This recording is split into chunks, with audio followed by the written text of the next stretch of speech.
Mayberry. So we definitely wanted to do a little dive into this and give our community opportunity to create their own Veve art and Oh, nice. feel empowered and creative and just connected through our history, our shared history. I'm going to say hi to Lindsay. Thank Hi, you, Lindsay. Hello, Lindsay. everyone. Hello. How you doing? Very good, thank Nice. you. We are happy to see you here today. I'm going to get started so that we have a sharp start because I want you all to have time to digest the information in the presentation, but then also to be able to have time to delve into actually creating your own Veve. So I am excited about this. So let me share my screen and don't worry, we'll come back and do introductions to everything else like that. Once we do our share and our tell. So we're starting here today. So welcome to Blackie Mayberry's workshop on Veve art and symbols of rebellion and freedom. So we're very pleased to have you with us to celebrate African spirituality and how powerful and impactful it was for rebellion, resistance, and also overthrowing colonial powers. We have to remember that when we were snatched from Africa and brought to the Americas and to the Caribbean, we didn't have always the same language. So a large part of the difficulty that we experienced as a people was that we were in disarray. And without the ability, we were split up, families were split up, peoples were split up. So African spirituality was our communication. It was our way of being able to connect that transcended language. We share so much as a community through the arts, especially music and visual arts, and it was definitely a way that has been used in so many inspiring ways throughout our ancestry, and Veve art is a great example of that. So, Veve art in African spirituality, it's most notable in voodoo, or Vodou, however you choose to pronounce it. And this is specifically to represent, each Veve represents a spirit, and that spirit is summoned through creating a Veve to be able to assist you in some way in life, whether that's to give you protection, hope, resilience, justice, and very much, which was often the case for the enslaved, it was to give them courage and empowerment. Because you have to imagine how frightened these people must have been. You've just been kidnapped and you're in the middle of a land that you don't know. You're across oceans and seas. Where do you run? What do you do? The people around you aren't necessarily your family or from your community. But the conditions that you're under, you desperately need to escape. So these practices were a way of connecting and making community. So the traditional practices, what they would do is create these using powder substance. That could be cornmeal, it could be wheat, flour, bark, even gunpowder was used.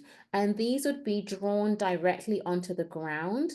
Um, Specifically when gunpowder was used, as you can imagine, this was kind of a great symbol to show that we're getting ready for a fight, for a battle. And this would be often used, especially when it was a period of time when a decision was going to be made that are we going to fight for our lives? Are we going to break out of our shackles and practically just burn this plantation down and gain our freedom by force? So it's really beautiful to see the Veves actually being created, and the mastery of the craftsmanship is special. Because I can tell you, if I tried with the cornmeal, and it is not that easy. It is not that easy. When you see how they do it and the absolute precision in which these are drawn, bearing in mind that they're drawing it from hand to eye, there are no rulers, there are no guidelines, it's hand to eye, and they come out exceptionally beautiful. So the origins of Veve are thought to come from West and Central Africa. beginning as symbols that were used in language and also as sacred symbols, which transcended into spiritual practices as well.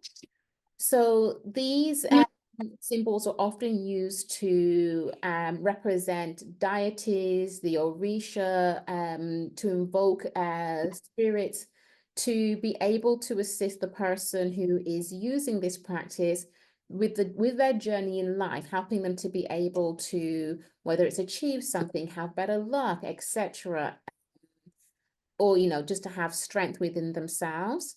So obviously when we were brought to the Americas, we continued with our spiritual practices. We didn't just suddenly drop them and take on Christianity. It wasn't that simple.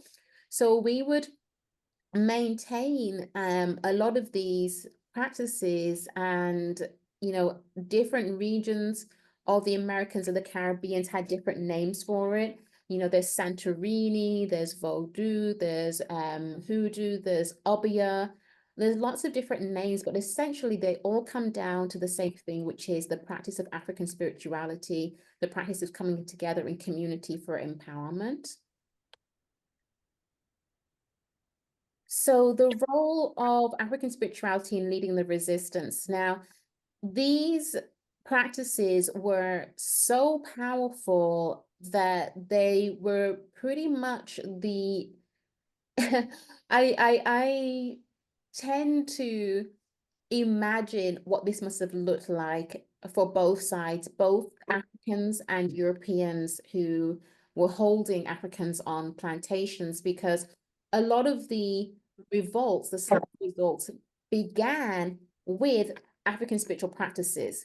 So when I think about, imagine how you would feel knowing that you have a number of people enslaved and you start hearing some drums and you start hearing some chanting, I'd be like, yo, it's time to get up out of here.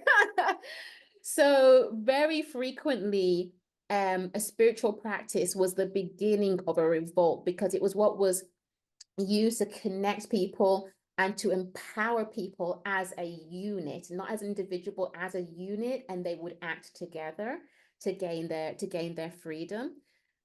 So much so that the Haitian Revolution, as we all know, Haiti was one of the first colonies to gain its independence from colonial powers. And it is famously known that um, Haiti utilized spiritual practices strongly when it came to the revolution. So much so that once Haiti had, I mean, the practice of African spirituality was already prior to this banned by most slave holders. And this was because it was a part of community, and it was not good for them, for us to come together in community, because we begin to plan and plot, etc. But for Haiti to gain its freedom and to use African spirituality as one of their strong tools to do so, it really set a huge amount of fear in colonial slaveholders in terms of their ability to keep control of the people that they held, should they continue to practice their spiritual practices. Seeing just how much courage and strength that these practices gave to the Haitians, and Haiti then becoming an independent country, which obviously was never the plan. You could imagine how not only shocked, but how grieved these people were to think that not only did they lose the people that they brought to do all the work, but they also lost the land as well. So the fear was really that this would spark inspiration in other colonies, and African people begin to lean in more to their spirituality and begin to overthrow their colonial holders. So the attempted eradication of spiritual practices it was even more strongly emphasized after the Haitian Revolution. And the colonial enslavers, what they didn't want was for people to commune over rituals. They understand it. They they couldn't, as I may have shown you earlier, you'll see that the Veves were created in powder. So it was a non-permanent form, which meant that they were able to hide it. So when you can place a symbol and it's in the sight of those who you need to see it, but it can easily be erased, it makes it very difficult to be able to trace and to follow what these people are doing. But it was such a powerful way for our community to be able to communicate with one another under the radar. So they went in heavy. They demonized African spirituality. They banned African spirituality in all of its forms. Um, People who practiced it were heavily punished, if not murdered, for practicing it to make an example of them. And on top of that, they pushed Christianity as a means of giving these people a form of religious practice that they could understand and also dictate and control, meaning that they were never no longer practicing in a spiritual form that was beyond the reach of their understanding and communication. Um, so now, even to this day, there's a lot of, even within our own people and our own culture, there's a lot of fear around African spirituality. This has been ingrained for such a long period of time for our community that people have a sense that African spirituality is demonic. You're summoning demons, you're wanting to go into the underworld, you want to bring out devils, you want to do curses, all of this type of thing, without understanding the history and understanding that it was used for our liberation. So I wanted to just emphasize two facts and fiction elements.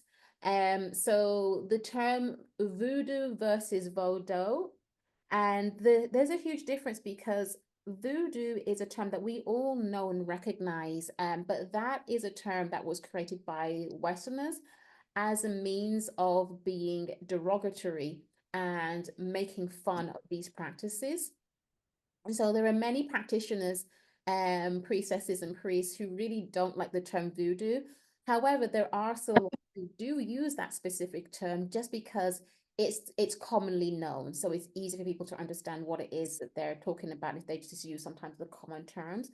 But it does come under other terms as well.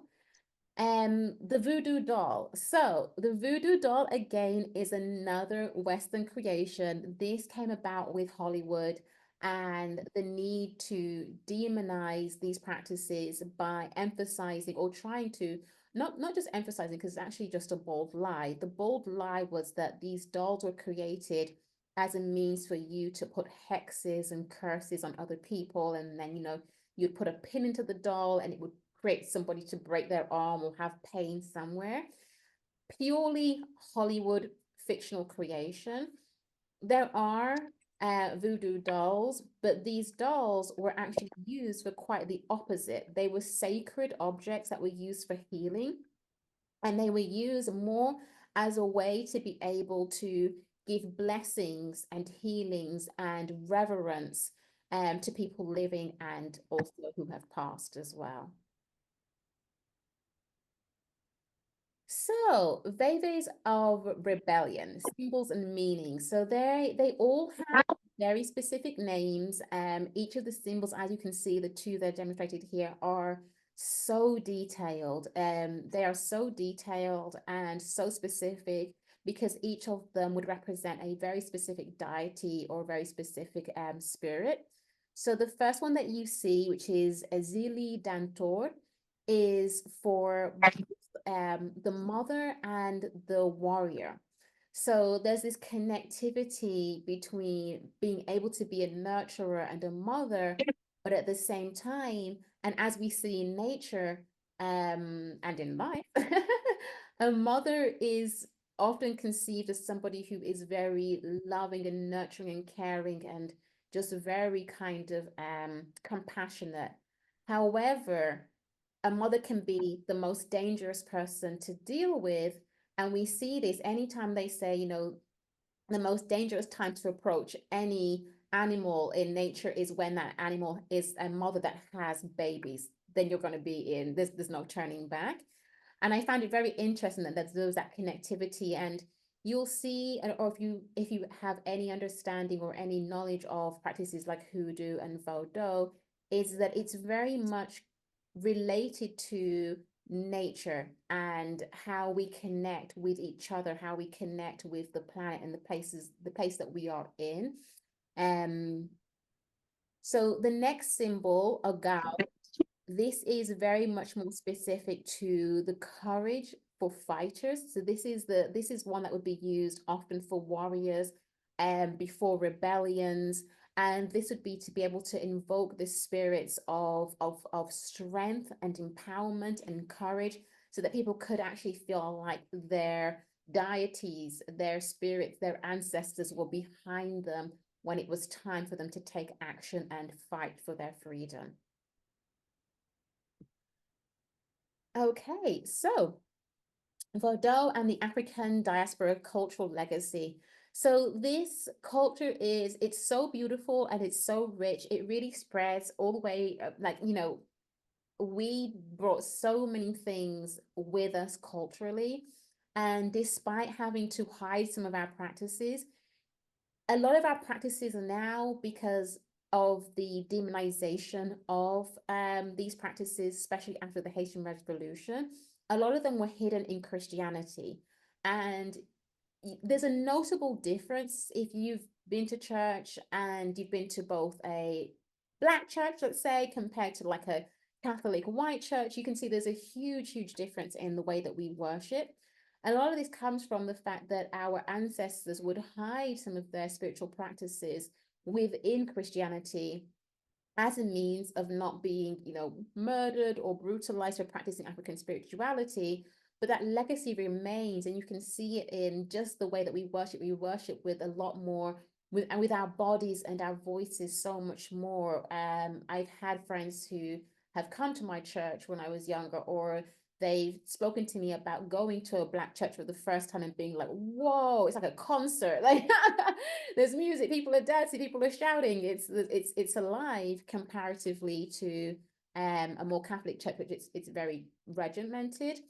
So all throughout the Americas, very specifically New Orleans has a very strong tie to African spirituality that it's held onto historically. But also Haiti, Cuba, Brazil have also done the same, using these practices for strength, wisdom, connecting to our ancestors, and as a way of also rebelling against having our culture erased.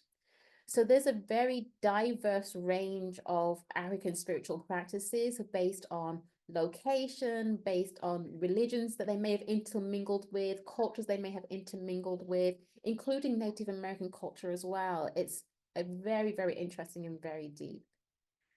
So for the final part of our workshop together, we will actually be creating our own Veves. And we really want you to think about this as you are creating a symbol that's for you. So what do you need in your life? Do you need more love? Do you need more protection? Do you need more guidance, wisdom? And how can you use this symbol to be able to give yourself like a reminder or a sense of this is the track that I'm on to help you with your journey? Now, our context for the Veve art isn't religious. We do not promote any religion, one or the other. But we can say that symbolism is used throughout all religious systems as a means of recognition and empowerment. And our culture has always been something that's been very adaptable. We've had to adapt in order to survive. So I think it's a beautiful exercise for us to learn about the Veves and adapt them to suit us in our present day circumstances and situations. So I'm going to show you a few Veves to give you some more inspiration, but I do want you to remember, and this is why I have this little kitty drawing here, to remember that you do not need to be an artist to create a Veve or any kind of artwork that you do with Blackie Mayberry. It's more about the it's more about what you get from the process of creation rather than creating a pretty picture. It's totally not about that. So please feel relaxed. You're not going to be judged on your art whatsoever. This is really about connecting with you as a person and you connecting with the culture. So here are some Veves that are very, very popular, and I wanted to bring these up on screen just to give you some visual inspiration for what your own Veve may look like, and just for you to see that they can vary vastly. There's definitely a sense of geometry with the Veves. You can see there are straight lines, there's lots of curves, there's repetition in patterns. So there's a sense of some form of organization within them, but they are all very, very unique in their style. So this is just for you to have some inspiration, but please feel like fully fluid in your creative process. So I'm going to end the share screen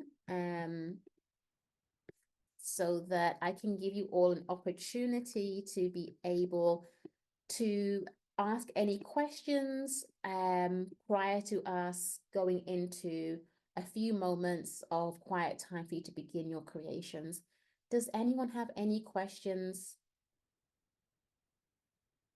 And please, Only since you're recording it, we're going to get the recording, right? Because the history was fascinating. yes, most definitely. So I will be sending you all the recording and also the presentation, as well as a worksheet. And the worksheet is pretty much if you want to do it again in the future, it's a nice little guided practice, or if you want to share it with other artists or other people that you would like to also participate, it's a guided practice that, since they don't have me, they can read through themselves and get the full gist of how to do this. Does anyone else have any questions about the Veves? The history, the culture, commentary, and please do feel free to unmute and comment. I love that we, in Blackie Mayberry's workshops, we speak together. We don't consider ourselves to be the ultimate knowledge on anything. We consider ourselves as being community, and we share information, we share knowledge. So much of our history has been eroded, corrupted. So we are in this together when it comes to putting the pieces back together. So if you have anything to share, any practices, anything that you've heard, anything that you know, feel free to do that. I do. I thought it was quite interesting. You talked about how the voodoo and hoodoo has been corrupted and misrepresented by the West or by the colonizers.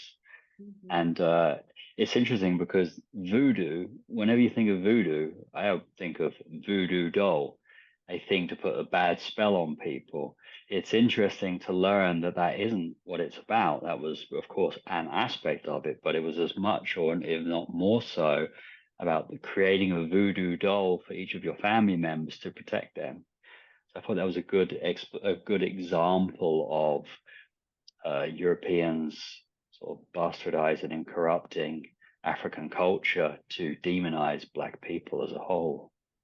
Yeah, very much so. It was very much a part of, let's make sure these Africans remain looking like scary people, even though we are the ones who are brutalizing them and murdering them and transporting them. We still want them to look like scary people. So a part of that was, of course, being able to demonize the practices that we held, making it seem that we had a lack of intelligence, we were unsophisticated. You know, African spirituality is often considered to be unsophisticated, it's considered to be rough, inhumane, brutal in some form of way. And the same type of vocabulary that they use for that is the same kind of vocabulary that they use for us as a people as well. They're very interconnected. Yeah. So I am going to say you now all have, I'm going to read the comments once I allow everyone to have a moment now. I'm going to give you all 10 minutes to create your own Veve. You can use, I just have literally a sheet of blank paper. You can use a pencil, you can use a pen, and you can use a ruler if you want to, or you can do it freehand. You can use crayons, whatever you have at home. If you don't have anything fancy, use the back of an envelope, like anything you can grab, back of an envelope. You have to dip your finger in like some food dye and draw it on some paper, whatever. Please remember that our ancestors, they had to adapt to the situation that they were in. They didn't have fancy tools. They didn't have, brushes and watercolor paints or any of this kind of stuff. And they were able to create this absolutely phenomenal symbolic art that now we still are looking at today. So feel free to create fluidly and use whatever that you have at hand.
Please, now you've got 6 more minutes to create, and feel free during this time also, if there's any questions that you have, feel free to unmute and ask, or to make a comment even.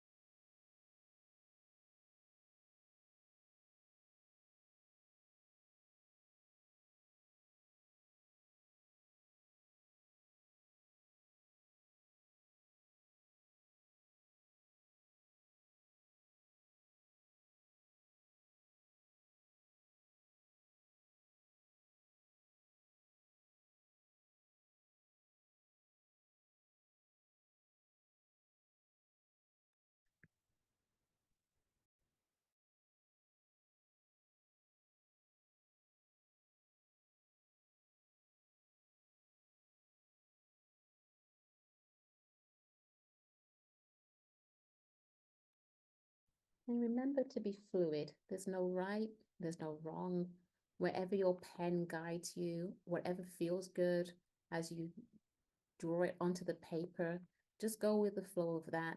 No push, no pull, just easily let it flow.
Also, feel free to bring in unique elements from your own culture, your own spiritual practices, your own religious practices, elements that are familiar to you that you recognize that perhaps your immediate family may recognize.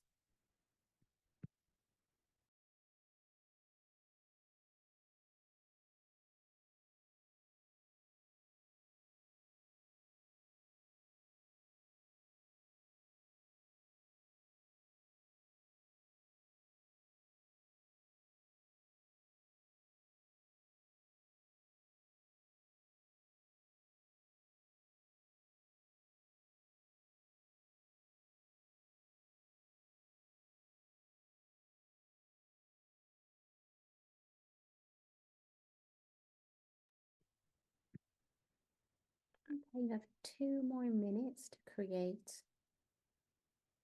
but please don't feel rushed. This is something that you can even continue after this session.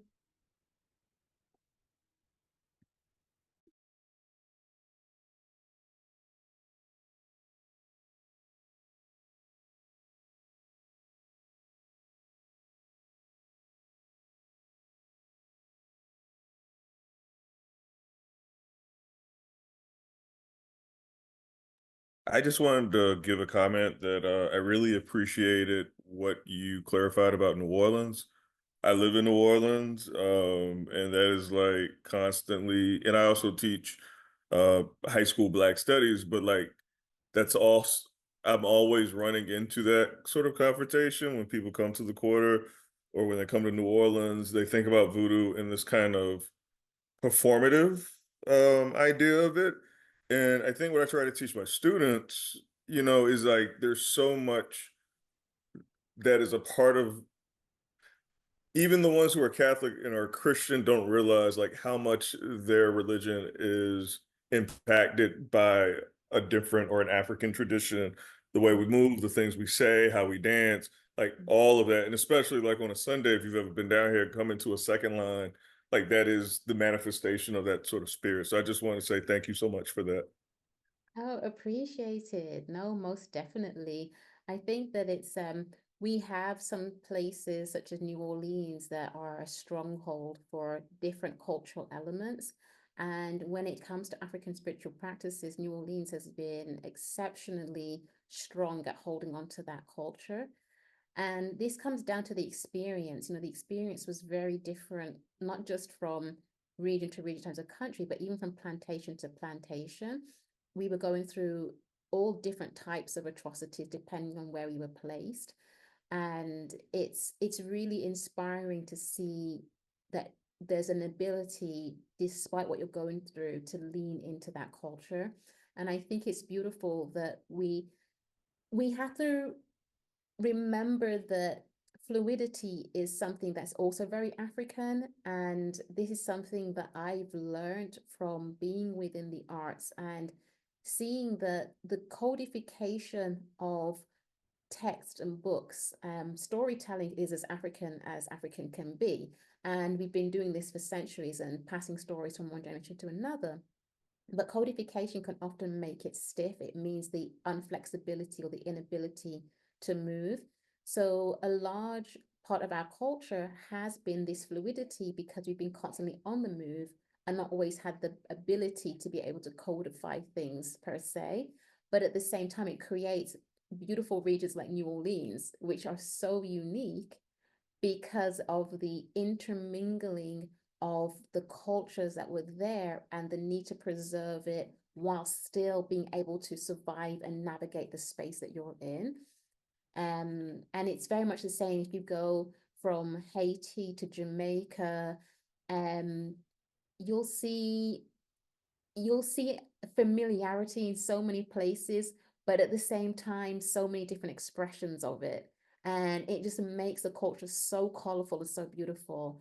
And for me, even like my family's from Jamaica, and even for me going to a church in the Dominican Republic is like, wow, this is exciting again. I'm like, okay, this is how you're doing it over here. Okay, I can get down with this. So I love our culture because of that. I love it because we have been so flexible, fluid. We've really taken what we've had and made the best of it while trying to preserve who we are as a people at the same time. So your time for sketching is up. I am sorry to say. I'm going to give you all just one more minute. And with that additional minute, I want you to give your Veve a name or a sentence.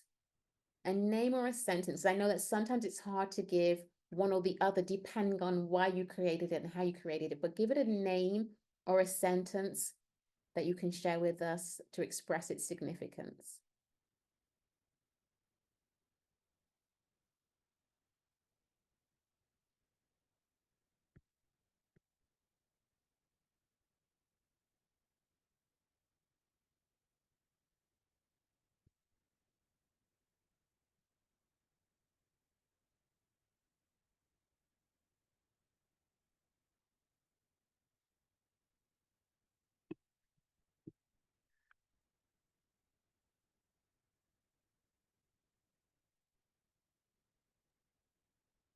Okay, so I will ask if everyone can and if everyone is comfortable to do so, just to go on camera for the sake of showing your Veve as a group. We're gonna do it all together. 1, 2, 3, up they go.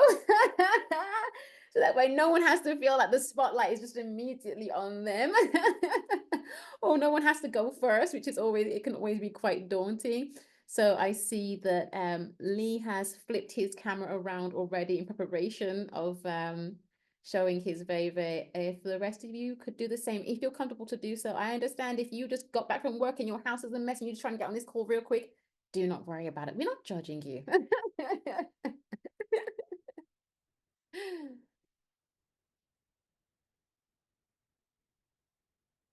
And hi to James, to Antoinette, and I think it was Carlos, or I can't remember, he just disappeared, but to the people that joined us and we didn't get to say hello at the beginning, we are happy you're here. Okay, so let's do the reveal. Let's do a 3, 2, 1, and get those. Oh, you may have to unblur. See, I have the same issue. I always have my screen on blur. And then what happens is that we can't actually see your art creation. Like we can't see yours, Dallas, because it's all blurry. There we go. There we go. Oh, these are looking good. Oh my gosh. Oh my gosh. Oh my gosh. Okay. Oh wow. Oh, y'all took this serious. You are not playing tonight. Oh, we got African in here. I like it. That is beautiful. James, stop embarrassing us now. That is absolutely beautiful. That's So, gorgeous, James. isn't it? Oh my goodness. You came in inspired. Lee, Dallas, Lindsay, they all look amazing. So I'm gonna pick you all at random to do a show and tell and just share with us why you created the symbols or the lines or the aspects that you created specifically within your Veve, what your Veve is called and what it means to you, and how you hope it's going to help you with your journey going forward from today. Dallas, I'm going to start with you. Yes. Okay. All right. So mine is based on the family, mine in particular, the parent base, the 3 kids that I have, the 2 grandkids. You've got positive and negative going on there, DNA type of symbolism. So that's where I was going with this, all the connectivity of the family. So Nice. honoring the family is its name. Honoring the family. We love it. It is absolutely beautiful. Absolutely beautiful. And how is that going to help you with your journey going forward? Oh, well, in everything that I do, I want to honor not only my current family, but my ancestral family as well, honoring the sacrifices that they made, inspiring the next generation to, move forward in positive ways, in giving and doing positive things, and not getting caught up in all of this negativity that is currently surrounding us. So that's what these, a lot of these symbolisms are representing. Beautiful, beautiful. Thank you so much for sharing that, Delis, and especially how and what we perceive family to be, and that not just being our immediate blood relatives, but also within our community. I had a really interesting talk recently about how children who were born into slavery, we said we were all separated, but they always had a mother, because a woman who was waiting on one plantation who had her child taken was waiting for a new child to come to take care of that child, and how we took care of each other's children because we had the shared experience of losing a child and hoping that wherever they would be taken care of. So I think it's really broadened our understanding of what family is. And Right. I yeah. would love for us all to get back to that type of caring for each other. Yes, yes, The neighborhood that I grew up in, all of the families were all of our mothers. If we got locked out of the house, we didn't have to worry about it. We'd go to the neighbor's house till our parents got home, whatever. So getting back to that, because we're so disconnected, and family doesn't always have to be blood. It could be the family that you choose. Yes, that is very true. That's very true. Thank you, Delis. Okay, I'm going to go around this way. Lee, do you want to share your Veve and Yeah. the elements within it and what it's called and how it will help you with your journey? Wow. Very Okay. nice. I called it Fangula. You just made that up, didn't you? I made that up because it's got fangs for the fang, and then Dula because it's got like a bit of everything in it. So it's got like a lot of African geometry, like the old shells from the Zulu shields would traditionally be like this. And then it's got hearts for love, but then it's also got some sharp edges or weapons, because you also have to protect yourself and protect your loved ones. So it's and it's also got that a bit of a taking of that one symbol, which looks like a pick, like a hair pick, but it's symbolic in the Veve symbolism. And then it just kind of flowed, whatever it was. So it's kind of like it can mean many things. It can mean what you want it to be. It can be beautiful and delicate, but it can also be sharp and cut you if you get too close and mess around. Very good. Thank you so much for That's me. sharing, Lee. Highly appreciated. Okay, James, could you show and tell? All right, so mine's is Has It James has got like a a blur on? Oh oh yeah, yeah. the blur on James. It might just be. I think it's just blurry. Let me Oh, see if I right can. there, right there, right It's there, right there. right there. It's really small. You can see my thumb. So Yeah, that's okay. But right there, it's clear. okay. So Wow. it has like a heart in the center. Uh, I did see that from the other Veves, but I put that just in a webbing inside of it, just to emphasize like connection with like family and just people who I'm close to, and being able to just maintaining and keeping those connections. And then I have all these lines that kind of go to like a dark part down here, which is kind of like a grounding thing. So just remembering to be uh like to seek groundedness and like making decisions and going about life, and everything's coming from this grounded part up and around and just flowing around. So that's just uh um resources, hoping that looking for looking like we all look for resources. So Right. that's like a source that just comes and flows around. Talk about those arrows. Those arrows. Yeah, those arrows are just like the direction too. That was the other thing. So Okay. like being maintaining uh direction and focus. Nice. And what did you call it? What name Lovely. did you give to your Veve? Still working on the name. The thing that came up was it was direction direction, grounded, connection. Just the 3 words. Very nice, very nice. So Thank I you so got much, James. It's absolutely beautiful. I loved how you use the web inside the heart. And when studying the African spirituality and the Veves very deeply over the last couple of weeks, one of the aspects that's really important that I think often gets overlooked or misconstrued is that it's very much rooted in your connectivity with the earth. There's a sense that we are not individuals or isolated, but there's a connectivity. And I think that web is a really great way of demonstrating how our ancestors were trying to live in unison, not just with people, but with also the land that we're on. Beautiful. Thank you. And thanks for doing this too. This is very informative. Thank you. Thank you for joining us. We appreciate it. Okay, Lindsay, you are up. I've seen you there, Lindsay, squinting and looking in close. Like, what they doing over there? Hi. So sorry. I don't know if I can explain mine because English is not my first language, so I apologize for that.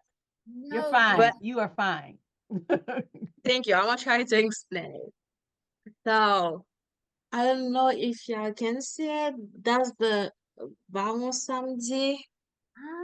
I'm yeah. from Haiti, so I'm on my laptop. So this is the Vamos Samedi Veve. I was trying to do something else with it. I was inspired by that because today we are honoring our ancestors who Yeah. passed away. So this morning I was like making some coffee for my ancestors and giving them some light. So when I saw the workshop, I'm like, okay, so let's just do it. And you talk about like doing a Veve, and I'm like, okay, so that's the connection I got with them, and I just want to make something. I don't know how to say it. Sorry, I feel bad. No, that was beautiful. We get it. We get that connection with your Yes. ancestors.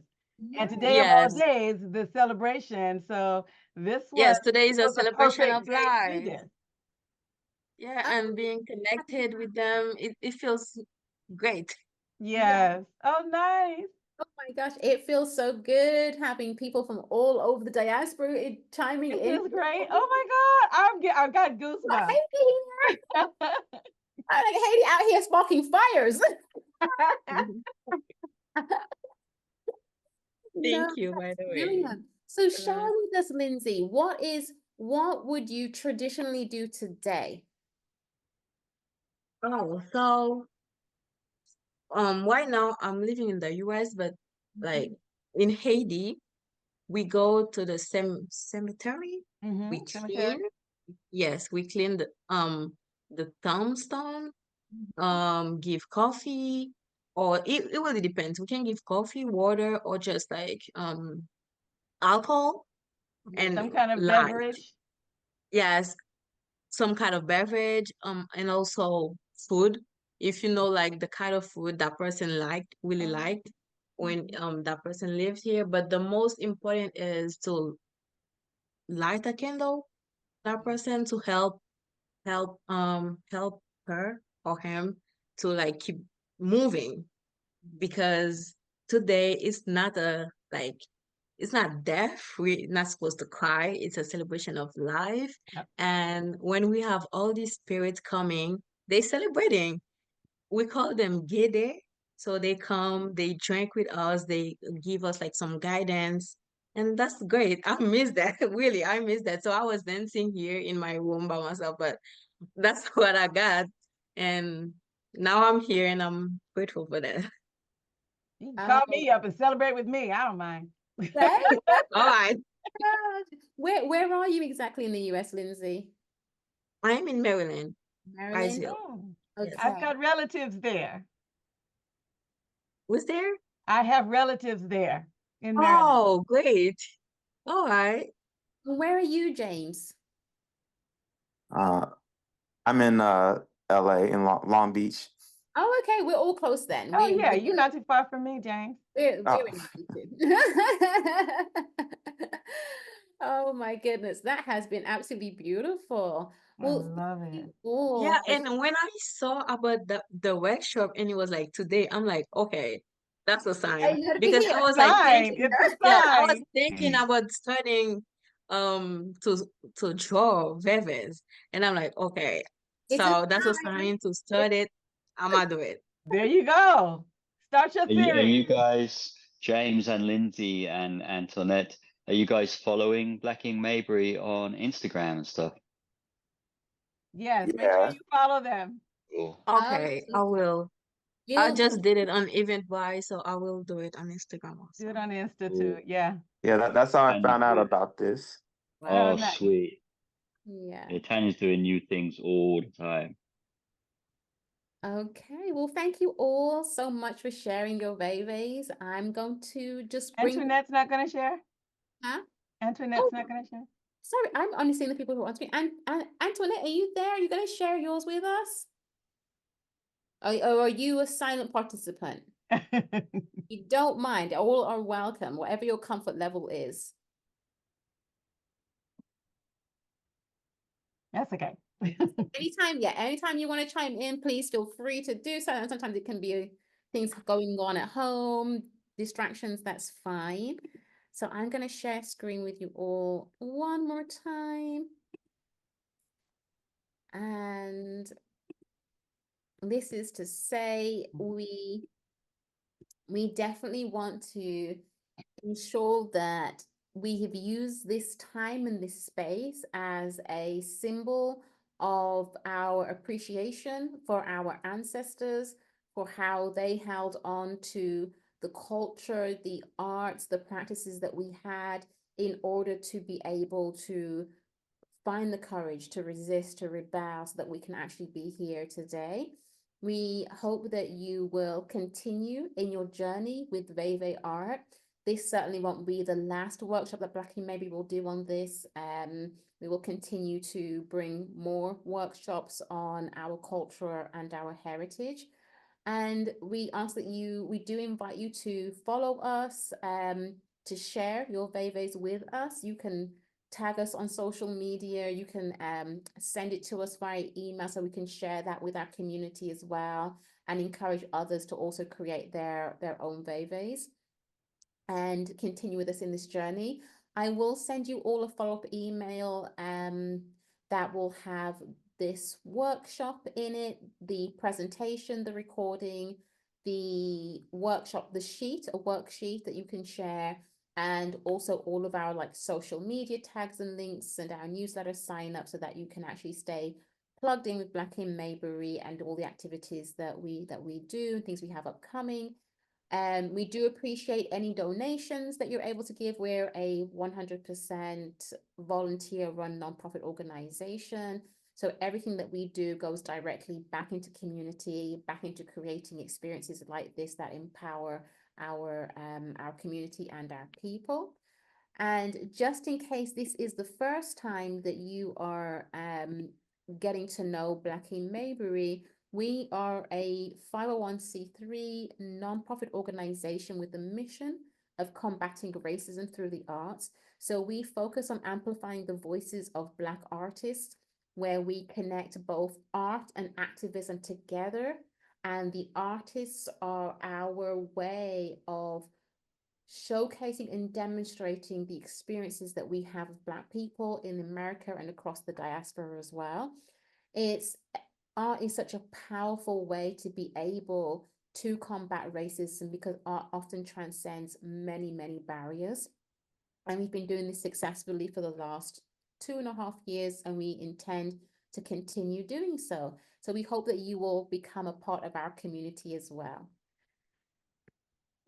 And finally, this is me over here in the corner. I am Tanya, the founder of Black in Mayberry. Hey. So if there's anything that you need, anything that you want to share personally, privately, please feel free to contact me. I'm always happy to get feedback, suggestions, inspiration, and to know how we can better facilitate empowering our community, bringing forward our artists and supporting those, bringing forward our culture, our history in ways that will help us be able to not only combat racism, but also be able to reimagine a new society and a better world for us to actually be able to thrive in rather than just survive in. So once again, thank you all so much for participating with us in this workshop.